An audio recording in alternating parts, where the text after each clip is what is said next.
সালাম বাগ দে, তোর ওই চোর শ্বশুরের ডাক দে, ওই এক আমি বধ করবো। সে আপনি বধ করেন, তাতে কোনো সমস্যা নেই, কিন্তু একজন মুসলমান হয়ে আর একজন মুসলমানকে সালামের উত্তর দেওয়া হচ্ছে নৈতিক দায়িত্ব। চাচা, এই হাসানের কি খবর শুনলে? এই তুই যে কথা কলু সেরকম তো কোনো ঘটনাই ঘটে নাই। মফিজ চোরের সাহেব জামাই কইল যে হাসানের সাথে ওই চোরের ছোট বিটির বিয়ের কথাবার্তা কওয়ার জন্য হাসানেক নিয়ে চোরের বউ তাগের বাড়ি গেছে। খাবা খা, তুই আমাকে টেনশনে ফালাই দিছিল।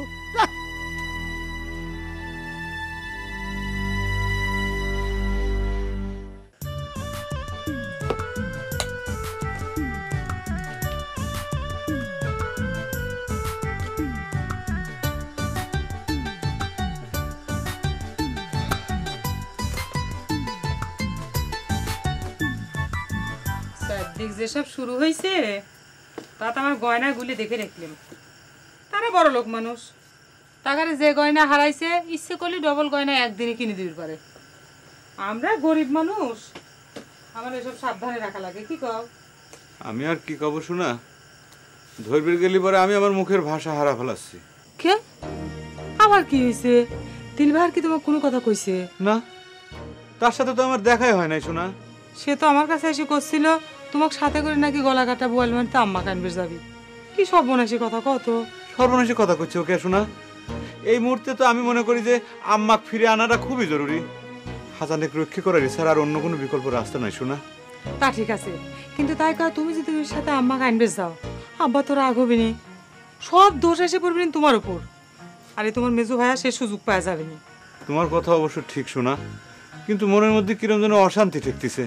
তুমি না মনের অশান্তি মিটানোর জন্য মাঠে গেলে খেলবে, সেখানেও তো হতাশা শোনা। খেলা তো দূরের কথা, খেলার মাঠে যায় একজন প্লেয়ারের সাথে দেখা পর্যন্ত হইল না। খেলার মাঠের ঘাসগুলি কেবা করে লম্বা হয়ে গেছে, চারদিক খালি অযত্ন অবহেলার ছাপ। দুঃখ করো না, সব ঠিক হয়ে যাবে না। চারদিকে এমন একটা ভেজাল বাইতে গেল, আমি যে জয়গুণের কথাটা আব্বার কাছে কব সে সুযোগটাও পাইলাম না। আমার কি মনে হয় জানো শোনা, যত যাই কই আর মনে করে খেলার সেই আনন্দ কোনোদিন ফিরে আসবি না। মনটাই যেন কেরম ভেঙে গেছে, আর মন যদি ভেঙে যায় সেটা জোড়া লাগা খুবই কঠিন। মনি গানের মধ্যে তো সেই কথাই কয়, ভেঙে যায় যদি মন কাচের মতন শত চেষ্টায় জোড়া লাগে না। এই দেখো, তুমি সত্যি সত্যি কিরম ভেঙে পড়েছো। দেখো আমি বলছি সব ঠিক হয়ে যাবি, তুমি একটুও দুঃখ করো না। আচ্ছা, গানের মধ্যে তো এ কথাও কইছে তাই নে, চলে যায় যদি কেউ বাঁধন কেটে, কাঁদিস নেড়ে মন, ভাঙা করা এই জীবনে আছে সর্বক্ষণ। তুমি একটু মন খারাপ করবে না করলে আমি করছি। আচ্ছা, তুমি যখন এত মন খারাপ করতে চাও, তাহলে তোমাকে যে পরীক্ষাটা দিয়েছিলাম সেই প্রশ্নপত্রটা ফাঁস করে দেবো। কি হাসো একটু? তুমি ফাঁস করবো একটা শর্তে, সেদিন করে তুমি অগলে ঘুরবে সেবে। কথা কইছো না কিসের জন্য? দেখতো কিরম ঠিক আছে শোনা, গেছে মন খারাপ, হাসো একটু। তাহলে কয়া দেবো ফেলটু ছাত্র প্রশ্নপত্র ফাঁস করে তারপরে পরীক্ষা পাস করে। জুলফিকার। জি আব্বা। আচ্ছা, ফয়েজ পাগল কি তোমার খুব বেশি মার দিয়েছিল? না আব্বা, বেশি মারার সুযোগটা কোনোভাবেই দেয়নি, যদিও সে ডিক্লার দিছিল সাপ বেড়ানে বেড়াবি। আচ্ছা, ও কি হাসানরে সিনা নিতে চেয়েছিল নাকি? হ্যাঁ আব্বা, সেই জন্য তাই ছিল, কিন্তু আমি একটা জিনিস বুঝতেছি না, তা খবর দিল কিডা? আপনার নামে কিন্তু অকথ্য কথাবার্তা কয়ে গেছে আব্বা। আচ্ছা জুলফিকার, আলম ওই পাগল রে ম্যানেজ করলো কেমন করে? পাগল কি আলমের উপরে শহর হয়েছিল? না আব্বা, মিথ্যে কথা কব না, সে ধরনের কোনো ঘটনাই ঘটে নাই। তবে যাই কোন আব্বা, আপনার মেজো জামাই কিন্তু সত্যি সত্যি খুবই সিটার ধরনের লোক। মিথ্যে কথাটাও এমন ভাবে কয়ে দিল যে পাগল পর্যন্ত বুঝ মানে গেল। জুলফিকার, এই হলো তোমার একটা অসুবিধা। একজন মানুষ তোমার বিপদ থেকে বাঁচাই দিল, আর তুমি কইতেছো তার সিটার। এখন এই কথা যদি আলমের কানে যায় তাহলে তোমার কি হবে বুঝতে পারতেছো?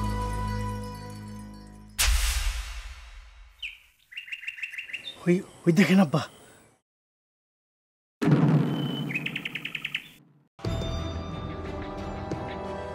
এখন কি হবে নি আব্বা?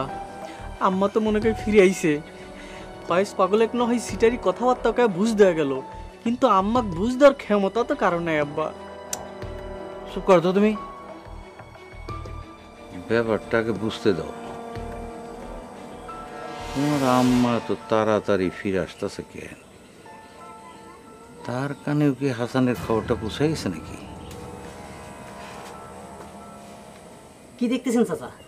চাষিক দেখার চেষ্টা করতেছেন। তোর শাসি কই? চাষি তো আসে নাই চাচা, ঘটনা তো একটা ঘটে গেছে। কবার গেলে মহা ইতিহাস হয়ে গেছে। চাষি আমাকে পাঠাই দিল হাসান ভাই সাথে করে নিয়ে যাওয়া লাগবে, এখনই আবার যাওয়া লাগবে। এই কই যাস?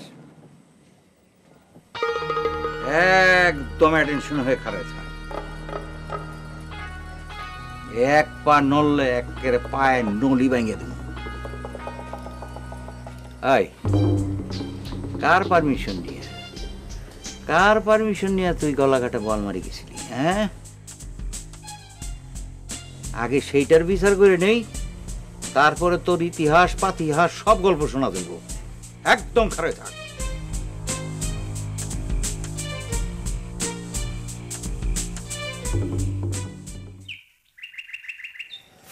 এ বিলাল, সত্যি করে আমাকে একটা কথা কত ভাই, যে থানায় আমি গিলি পরেই কি আমাকে ধরে মারপিট শুরু করবি? সেটা মনে করো নির্ভর করতেছে পরিস্থিতির উপর। ধরো আমাকে যেদিন থানায় ধরে নিয়ে যায় সেদিন ভালোই কয়টা দিছিল। হ্যাঁ, তোর সাথে আমাকে তুলনা করতেছিস কি জন্য রে বেলাল? তুই তো পকেট মারবির যায় ধরা খাইছিল, আমাকে তো খালি দেখা করার জন্য থানা 3 চিঠি দিয়েছে। সেই কথাই তো কইলাম, সব কিছু নির্ভর করতেছে পরিস্থিতির উপর। অসুবিধা নাই, দু একটা বাড়ি দিলেও মালুম পাইবে না। এ কিসের জন্য মালুম পাবো না? আমার শরীরটা কি লোহা দিয়ে বানায়নি? সেই জন্য করছি না। পুলিশের বাড়ি একটা সুবিধা, মনে করো পরে 2 থেকে 3টে বাড়ি তোমাকে দিবি, তুমি খুব ব্যথা পাবে, বুঝতে পারবে। তারপরে একদম চোখ বুঝে যাবে, কোনো অনুভূতি নাই। তুমি যদি পয়লা 2 থেকে 3টে বাড়ি সহ্য করবে পারো, কোনো সমস্যা নেই, একদম সব পানির মতন। ভয় দেখাচ্ছিস তাই না? আমাকে যদি বাড়ি দেয় তোমাকে ছাড়িয়ে দিবিনি? আমি কি সেই কথা করছি যে আমাকে ছাড়িয়ে দিবিনি? আমি তো মানসিকভাবে প্রস্তুতি নিয়ে তোমার সাথে থানায় যাওয়ার সিদ্ধান্ত নিছি। কি খবর? শুনলাম আইসে গেছে, তারিখ কবে? দেরি আছে, আর কয়টা দিন পরে। চুপ করে। এ কিসের তারিখে? যা তুই তোর জায়গায় যাচ্ছিস, যা যা। মেজাজ দেখা লাভ নাই, সব খবরই আমাকে জানা হয়ে গেছে। তখন তো খুব পিঠের কাপড় তুলে দেখতে চাইছিলা, এখন নিজেদের পিঠে সালা বেঁধে যাও। তোমার এই কথার মধ্যে দিয়ে প্রমাণ হয় মিন্টু ভাই যে থানায় নিয়ে তোমাদেরও কোপ দিছিল। আমাগারে কোপ দিছিল না আদর করছিল সেসব কথা ভুলে যাবে বিল্লাল, সেটা তো অতীত হয়ে গেছে। এখন নিজেগারে কথা ভাবে। তুই কি সাক্ষী হিসেবে যাচ্ছু? গেলে তোর কি সমস্যা রে দালাল? আমার সমস্যা থাকবি কে? বেল্লাল যদি সহ্য করে পারে তাতে আমার কোনো আপত্তি নাই। তোমার শরীরে গোস্ত বেশি, তোমার কথা আলাদা। কিন্তু বেল্লাল, তোক বাড়ি দিলি তো হারে যায় ঠিক পিনি রে। তাই নাকি রে? তাহলে তোক বাড়ি দিলি কোনে যায় ঠেহে, সেটা আমি একটু টেস্ট করে নি। বাদ দে তো জমশেদ ভাই, বাদ দে তো, বাদ দে তো।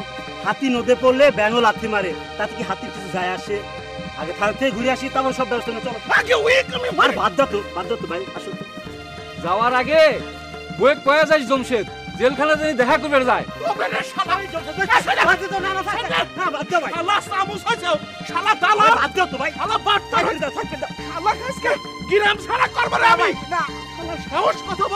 আমার বউলি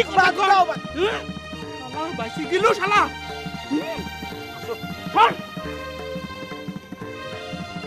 এই এই তোর এত বড় সাহস, এত বড় সাহস তুই আমার বিরুদ্ধে ষড়যন্ত্র করিস? চাচা, আমি আপনার বিরুদ্ধে কোনো ষড়যন্ত্র করিনি। চুপ করে। একশোর হাতে নাতে ধরা পড়েও স্বীকার করতিস না সোনা কোনে রাখিছে, আর তুই একশোর হাতে নাতে ধরা পড়েও স্বীকার করতিস না ষড়যন্ত্র করিসনি, তাই না? আরে ভাই, আমি চাচির সঙ্গে গেছি, চাচি আমাকে বলেছে তার সাথে যাওয়ার জন্য। এই তাকে ষড়যন্ত্র পালন করে। তোর শাসি কইল অমনি ফুট করে তুই শাসির সঙ্গে চলে গেলি। তোর কি একবার মনে হয় নাই, একবার মনে হয় নাই আমারে জিজ্ঞেস করার কথা? আমি কবার চাইছিলাম চাচা, চাচি আমাকে নিষেধ করেছে। এইটাই তো ষড়যন্ত্র। কারে তুই যদি এতই ভালো হতো তাহলে পরে তো গোপনে হলো আব্বা কাছে খবরটা দিত, তাই না আব্বা? একদম ঠিক কথা কইছো জুলফিকার। শয়তানটারে আমি এত ভালোবাসতাম, এত বিশ্বাস করতাম, এখন তো মনে হইতেছে দুধ কলা দিয়ে কাল সাপ পুষছি আমি। তুই আমার দংশন করবার চাস না? চাচা, আমি না বুঝে ভুল করেছি, আপনি আমাকে মাফ করে দেন। ঘটনাটা এখন আর মাপের পর্যায়ে নাই, বহু ঘটনা ঘটে গেছে। আব্বা, আমার মনে হচ্ছে টোটাল জিনিসটা একই সূত্রে গাঁথা, আর সেই সূত্রের সাথে এই রতনেরও যোগসূত্র আছে। বিশ্বাস করেন চাচা, আমি কোনো কিছু জানি না। চাচি সাথে করে গলা কাটা বোয়াল মারি গিয়েছি, সেখানে যাই দেখি একটা কাণ্ড ঘটে গেছে। তাই চাচি আমাকে কইলো হাসান ভাই সাথে করে নিয়ে যাবার। যত বড় কাণ্ডই ঘইটা থাকুক, হাসান রে নিয়ে যত অনেক দূরের কথা। তুই এক পায়ে বাড়ি বাড়ি যেতে পারবি না। এক পা বাইরে গেছস, এক করে হাঁটুর ওখান থেকে পাও কসক করে কেটে দিবি। ঠিক আছে চাচা, হাসান ভাই না নিয়ে গেলাম, কিন্তু চাচিক তো আনবার যাওয়া লাগবে। চাচি আসবি কার সাথে? কোনো দরকার নাই। সে যদি পারে নিজে আসবে, যদি না পারে তাহলে আসবে না। তারে ছাড়া কি সংসার চলতেছে না? আমাকে তো কোনোই অসুবিধা হইতেছে না। তুই এখন আমার চোখের সামনে থেকে যা, তোরে দেখে আমার শরীর একটা সিরিবিরি করতেছে। যা। শোনে, আব্বার কথা যেন মনে থাকে, এই বাড়ির 30 সীমানার বাইরে যাওয়ার চেষ্টা করব না। যা যা। ব্যারিস্টার সাহেব, ও ব্যারিস্টার সাহেব, আমি তো মহা বিপদের মধ্যে পড়ে গেছি ব্যারিস্টার সাহেব। আপনার কাছেই আসবো, শুনলাম যে আপনার বাড়িতে নাকি ঝামেলা। ঝামেলা এখনো মিটে নেই বাবা, এখন যাও তো, পরিস্থিতি ঠান্ডা হইলে আমি খবর দিব না। যাও। ব্যারিস্টার চাচা, থানা থেকে চিঠি আইছে তো? চিঠি আছে। তাই নাকি? আচ্ছা ঠিক আছে, এর নিয়ে কোনো চিন্তা করো না, নির্ভয় থানায় চলে যাও, তারপরে যা হয় আমার জানেও। এখন বাবা যাও তো, আমি বড় পেরেশানিতে আছি। যাও যাও যাও যাও যাও যাও যাও। যাও। আজারে ঝামেলা। রতন ভাই, তুমি কখন আসলে? আর আম্মা কই? আম্মা আসেনি? না দিলারা, চাচি আসে না। আচ্ছা কি হয়েছে আমি তো কিছু বুঝতে পারতেছি না। তুমি আসো আমার সাথে। তোমার সাথে মানে? আরে আসো তো। চাচা, তো জ্বর তো মনে হয় ছেড়ে গেছে চাচা। জ্বরও শক্তর ভক্ত রে গেদাল। মনে হয় লাঠি হাতে যখন ওই চোরের উঠেনে যা খাড়াইলাম, তখন জ্বরও ভয়ে পলাই গেছে। চাচা, কত এই ব্যারিস্টার বাড়ির ঘটনাটা আসলে কি ঘটিছে? এই তুই আবারও ব্যারিস্টার করছিস? লাঠি দিয়ে তোকে না বাড়ালে তোর মুখের তেন ওই শব্দ যাবি না। ঠিক আছে চাচা, কইলাম না ব্যারিস্টার বাড়ি, মনে করো বিয়েই বাড়ি পেলাম। হ্যাঁ, কি করলো? বিয়েই বাড়ি? এখনো শ্রাবণ দেখতেছো তাই না? বাজান রে, তো কতবার কইছি সিটারের বিটি সিটার হয়। আমার কথা তো তুই বিশ্বাস করিস না বাপ। স্বপন দেখতেছি না চাচা, হাসানের সাথে যদি দিলবারের বিয়েই হয়, তাহলে মফিজ ব্যারিস্টার তো তোমার বিয়েই হচ্ছে। আর তুই তো হাসানে তোমার বিটাই কও, তাই না? সাওয়ার লোক তো কাছে পাচ্ছে না, পালিয়ে ওকেও সাপ পালন করে বেড়াইতাম। আচ্ছা গেদাল, তুই কার কাছ থেকে শুনেছিল যে এক চোর সাব্যস্ত করে নির্যাতন করা হচ্ছে? যে এত বড় ডাহা মিথ্যা কথা কয়ের পরে তাকে তো বধ করা উচিত রে। বাদ দাও তো চাচা, তুমি যেহেতু আসল ঘটনাটা জেনে আসছোই, তো সেরে নিয়েই সন্তুষ্ট থাকো, খামাখার বধ করার কাম নেই। সত্যি কথা কতে কি, পুরাপুরি সন্তুষ্ট তো হতে পারতেছি না। ওই ঝাওয়ার ডাক না দেখা পর্যন্ত বুকের ভিতর খচখচ খচখচ করতেছে।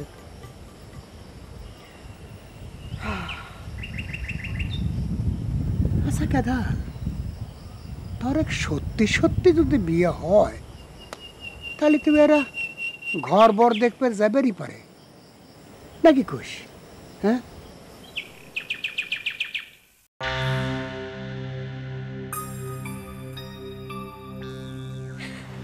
বিনে দোষে লোকটা কেমন মারা মারিছে কি কব রতন ভাই, সহ্য করা যায় না।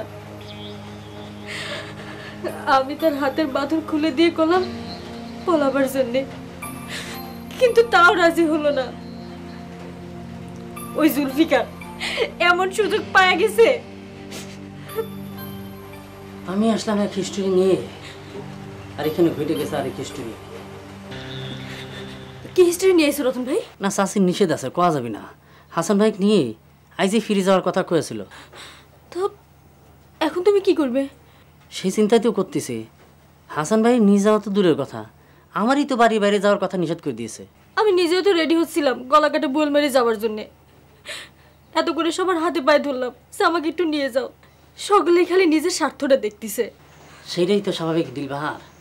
আচ্ছা মেজুদুলাবে কি বিশ্বাস করেছে যে হাসান ভাই চোর?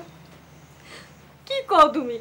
সেই তো করছে যে হাসান ভাই নাকি গয়না পানি দিয়ে গিলে খাইছে। আমার মাথা কোনো দিক দিয়ে কাজ করতেছে না। স্যার আমার একটা বুদ্ধি দাও তো দিলবাহার, আমি কি করবো? আমার মনে হয় বুদ্ধি এখন একটাই, যে করেই হোক আম্মার কাছে খবরটা পৌঁছে দেওয়া। আম্মা ফিরে না আসলে কোনোভাবে হাসান ভাইকে উদ্ধার করা যাচ্ছে না। কিন্তু চাচির কাছে খবরটা দেই কেবা করে? তার আগে হাসান ভাইয়ের সাথে দেখা করা লাগবে। দরকার হয় তুমি আমাকে কয়ে দাও, কেবা করে গলা কাটা বল মেরে যাওয়া লাগে, আমি চলে যাব। আচ্ছা ঠিক আছে, আমি একটু চিন্তা করে দেখি কোনো পথ পাই কিনা। আর তোমার মাথায় যদি কোনো বুদ্ধি আসে আমাকে কয়ো।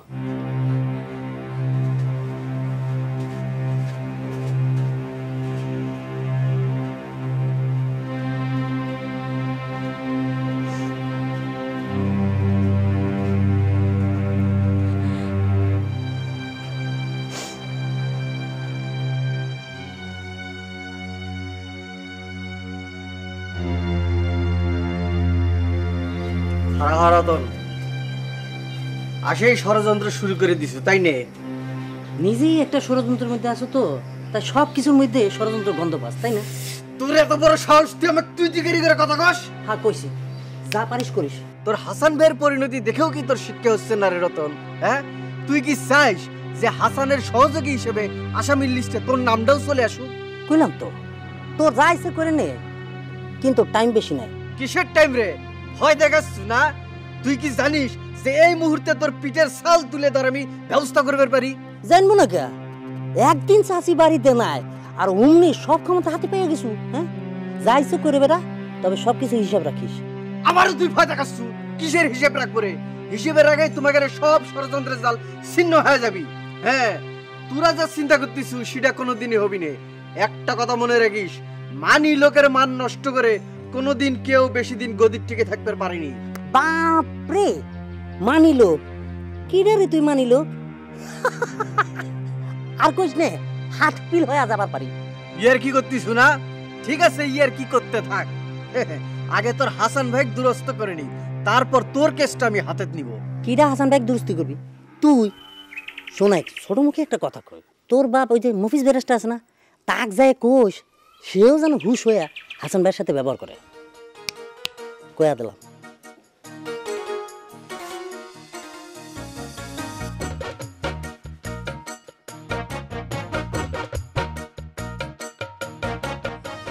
সাহেব আবার ওই পিস্টন